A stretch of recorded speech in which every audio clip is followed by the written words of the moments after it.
The government's got its work cut out for it this month, future-proofing the nation, while at the same time delivering a kinder budget and stimulating growth.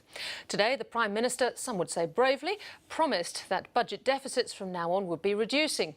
Small businesses promised more, but only with measures that pay for themselves. Well, can the government deliver? I spoke to Finance Minister Matthias Cormann a short time ago. Minister, thank you for joining me. Good to be here. The Prime Minister today said the deficit will decline every year now. How can you guarantee that with a write-down of $30 billion over 4 years with this iron ore price drop? Well, obviously, with this year's budget, we are working and building on the progress that we've made since last year's budget. And there's no doubt that we're now in a much stronger, more resilient position than we would have been if we hadn't made some of the difficult, though necessary decisions that have been implemented by the Parliament. But you can guarantee that, can you? Even with this iron ore price fall? Well, we will be releasing the budget on the second Tuesday in May. No doubt, global economic conditions, what has happened to iron ore prices has added significantly to the challenge. We're currently working our way through how, obviously, best to frame the budget, building on the progress we've made in getting spending under control since last year's budget and making sure that we get back into surplus as soon as possible. Can I confirm from the Prime Minister's speech today that small business will get a 1.5 drop in the corporate tax rate, so 28.5%? Well, we've been very clear about that for some time. The Prime Minister announced that in his speech to the Press Club earlier this year. He's again confirmed that that is our commitment, and of course the way we will be funding this is by identifying savings in other areas to make the space for it. So we will have 2 tiers of corporate tax. It's still unclear what the definition of a small business might be, where the cut-off is. Doesn't that fly in the face of the Prime Minister's lower, simpler, fairer, and really come back to Peter Costello's morbid joke? Well, we'll be focusing on strengthening the economy, strengthening economic growth, strengthening jobs growth, and obviously we have limits in terms of how much we can do now. We would like to be able to do more. Our priority will be small business. But it's more complicated though, isn't it? Well, you know, it's a start, and obviously the tax white paper review process will continue to identify opportunities for us to simplify the system, and our focus will continue to be on lower, simpler, fairer taxes into the future. Tax avoidance. The Treasurer's announced some sort of Netflix tax he's considering. Are we going to get a Google tax of some sort in the budget, out of kilter with G20?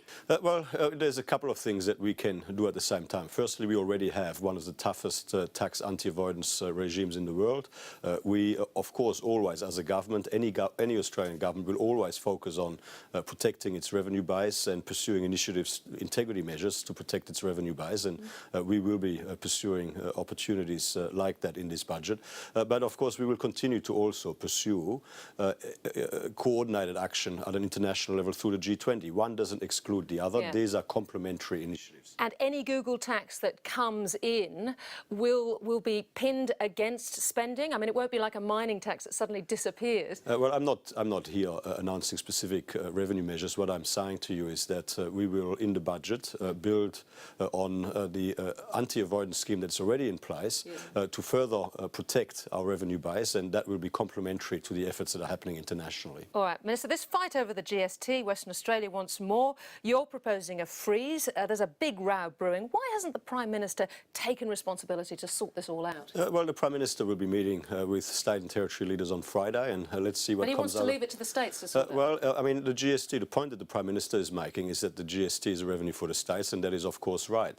The state and territory leaders ought to reflect on the national interest here. I mean, the point that I've made is that the GST was always meant to be a reliable growth revenue for the states. In Western Australia in recent years, there have been successive actual cuts to the revenue from the GST. That's one thing when other revenue is growing, but right now revenue from iron ore is in free fall, and the Commonwealth Grants Commission is suggesting another 16% cut in GST revenue. Jay Weatherall from South Australia, he disagrees. He's called for fairer taxing on the super system. Long overdue. Minister, you've broken other promises on a needs-must basis. Why not look at tax on super? Well, obviously we're moving very quickly here from one issue to the other. I mean, we have said that in the tax white paper review process we will be looking at all taxes, and obviously tax arrangements in relation to superannuation will be considered as part of that process. I see the Treasurer is doing his best for Andrew Forrest, talking to the Chinese minister about iron ore supply being consistent. Obviously, our relationship with China is very important in terms of our economic fortunes into the future, and so we're always very interested in what Chinese intentions are moving forward. I mean, iron ore exports are our biggest export. 21% of our export income comes from iron ore. But they're going to take a bit of persuading, a lot on the negotiation table. Would you give up, for example, your keenness to have some sort of decision-making power in the Asian Infrastructure Bank, for example? Well, I mean, we're not being prescriptive. We're just, in terms of what China wants to do in terms of iron ore requirements, we're just interested to find out exactly where things are headed. Now, when it comes to the Asia Infrastructure Investment Bank, it's an important initiative by China. It's going to be important to ensure that it's the best possible bank with the appropriate corporate governance standards and which is also effective and efficient in making decisions. The Asia Infrastructure Investment Bank, with the right settings, will be able to make a significant difference. A lot on the table. Matthias Kuhlmann, thank you very much for joining us.